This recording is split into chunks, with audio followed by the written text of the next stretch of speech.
चरण कमलेभ्यो नमः। कार्तिक मास का अंतिम छोर आ गया है और अब कार्तिक मास समाप्ति की ओर है। कार्तिक मास समाप्त होने से पूर्व जो 5 दिन हैं, एकादशी से लेकर के पूर्णिमा तक, ये भीष्म पंचक के नाम से जाने जाते हैं।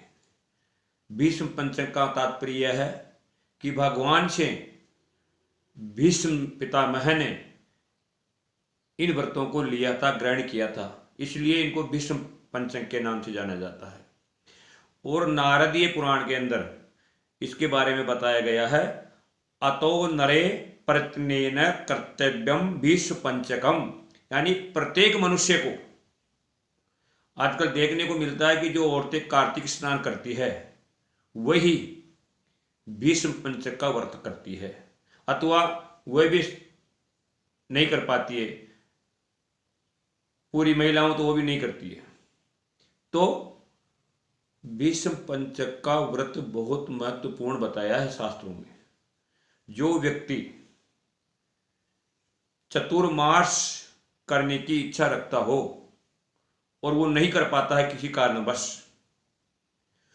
तो वो व्यक्ति इन 5 दिनों में जितेंद्रिय रह करके सभी मनोअभिलिप्त कामनाओं को दूर करके ब्रह्मचार्य का पालन करता हुआ भगवान विष्णु की और लक्ष्मी की स्वर्ण की मूर्ति बनाकर अपनी यथाशक्ति तुलसी के पेड़ के नीचे गोमय से लेप कर अच्छी वेदी बनाकर वहां उसको विराजमान करके भगवान विष्णु की पूजा करता है। और दिन में कम से कम 108 बार, ज्यादा आप कितनी ही बार 12 अक्षर मंत्र का जप करना चाहिए। ओम नमो भगवते वासुदेवाय, ये जो मंत्र है बड़ा कल्याणकारी मंत्र है। इस मंत्र के प्रभाव से बड़े से बड़े पापियों का भी उद्धार हुआ है और आगे भी होता रहेगा।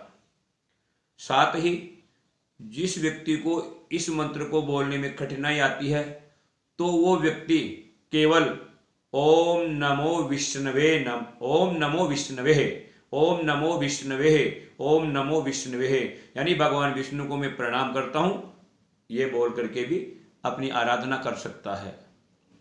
बताया गया है कि पहले रोज जो 5 दिवसीय व्रत है, ये एकादशी से पूर्णिमा तक, तो आपको क्या करना है, पहले दिन कार्तिक मास के शुक्ल पक्ष में अच्छी तरह से व्रत में संलग्न होकर मनुष्य स्नान आदि क्रियाओं से निवृत्त होकर के 5 दिन वाला इस व्रत को करने का संकल्प लेवे।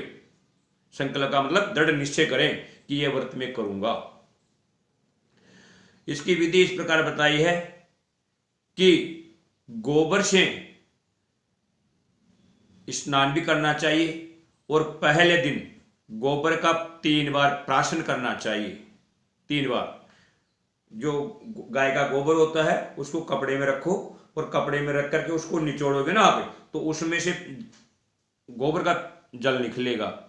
उस जल का आप 3 बार प्राशन करें और प्राशन करके भगवान की पूजा करें, विष्णु की, लक्ष्मी के साथ। तुलसी का पेड़ वहां रहना चाहिए और ओम नमो भगवते वासुदेवाय अथवा ओम नमो विष्णवे, इस मंत्र का आपको जप भी करना है। साथ ही पहले दिन आपको विशेष क्या करना है, 5 दिनों में आपको अलग अलग चीजों का सहारा लेते हुए अलग अलग विधि के साथ इस व्रतों को करना है। पहले दिन आपको क्या करना है, गोबर का प्राशन करना है और भगवान विष्णु के जो चरण हैं उनकी कमलों के द्वारा, कमल पुष्पों से उनकी पूजा करेंगे पहले रोज। 5 दिनों में भगवान के अलग अलग अंगों की पूजा बताई गई है इसमें। तो आप पहले रोज भगवान के चरणार बिंदों की कमल पुष्पों के द्वारा पूजन करें एवं गोबर का प्राशन करें। दूसरे दिन भगवान के घुटनों का वील्व पत्रों से पूजन करें। जो और पूजा की सामग्री है वो तो आपको चढ़ानी ही है, यथाविधि जो आप जानते हैं। लेकिन विशेष क्या करना है, विशेष पहले रोज आपको कमल के द्वारा पूजा करनी है चरणों की, और दूसरे रोज बीलो पत्रों से भगवान के घुटनों की पूजा करनी है। और इस रोज आपको गाय के गौमूत्र का प्राशन करना है। पहले रोज गोबर का प्राशन है और दूसरे रोज गाय के गौमूत्र का प्राशन बताया गया। प्राशन का मतलब आपको आचमन करना है 3 बार, उनका 3 बार आपको पीना है। सीधी भाषा में मैं आपको समझाता हूं। और तीसरे रोज आपको क्या करना है, तीसरे रोज भगवान के जो नाभि भाग है, नाभि, उनकी पूजा होगी। और भृंगराज के पुष्पों से पूजा होती है, जिसे अपने सादी भाषा में बंगरोला बोलते हैं। उनके पुष्पों से भगवान की पूजा करनी चाहिए। और इस रोज गाय के दूध का प्राशन करना चाहिए, गाय का दूध ग्रहण करना चाहिए। चौथे रोज आपको क्या करना है, चतुर्दशी के रोज, चौथे रोज का मतलब चतुर्दशी के रोज कनेर के पुष्पों से भगवान के जो स्कंद है, कंधे, इनकी पूजा करनी है कनेर के पुष्पों से। और दही का प्राशन करना है, दही आपको ग्रहण करना है उस रोज। अन्य पूजा तो यथावत चलती रहेगी, गंध, अक्षत, पुष्प, धूप, दीप, नैवेद्य और आरती वगैरह जो आप हमेशा पूजा में करते हैं वो चलेगी। लेकिन विशेष ये चढ़ाना है आपको, कनेर के पुष्पों से स्कंद यानी कंधों की पूजा करनी है। और पौर्णमासी में क्या करना है आपको, घी का प्राशन करना है। और ये सब चीजें, गाय का गोबर, गाय का गौमूत्र, गाय का दूध होना चाहिए, गाय का दही होना चाहिए, गाय का घी होना चाहिए। और जहां तक हो सके अगर एक ही गाय का हो तो वो सर्वश्रेष्ठ कहलाता है।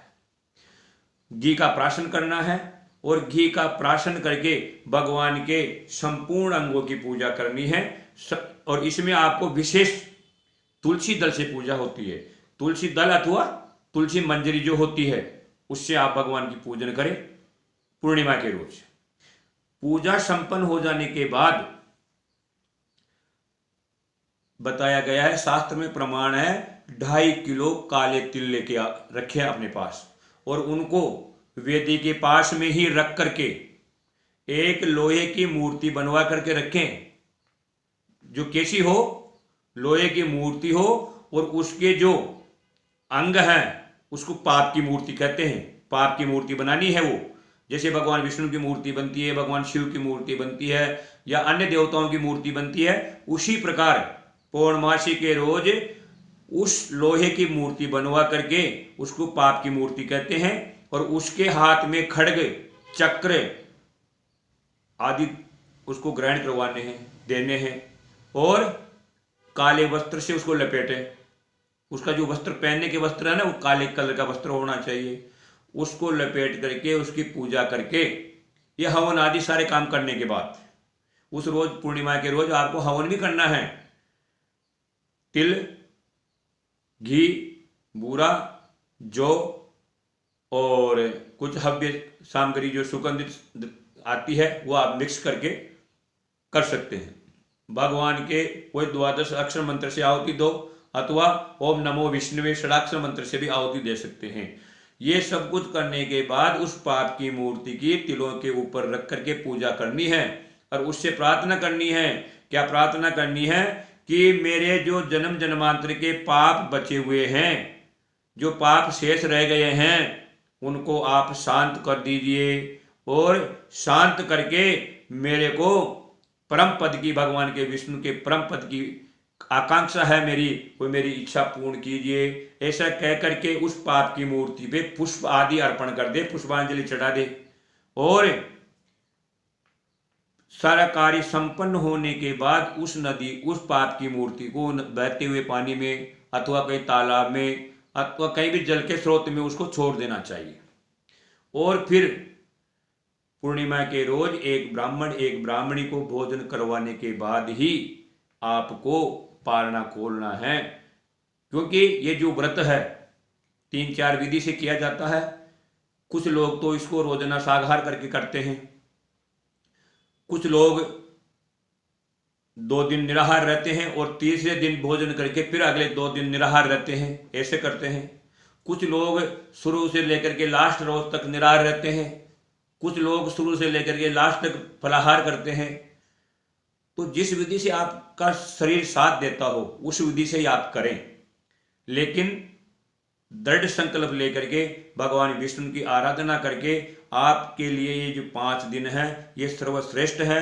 इनके अंदर आप अनेक प्रकार के पापों से मुक्त हो सकते हैं और भगवान का परम पद प्राप्त कर सकते हैं। साफ साफ बताया गया है जो चतुर्मास तक व्रत करते हैं और उनको जो चातुर्मास करने का फल मिलता है, अगर कोई व्यक्ति नियम पूर्वक करे तो इन 5 दिनों में ही उन चतुर्मास के बराबर फल प्राप्त कर लेता है। जय राधे, जय गोविंद।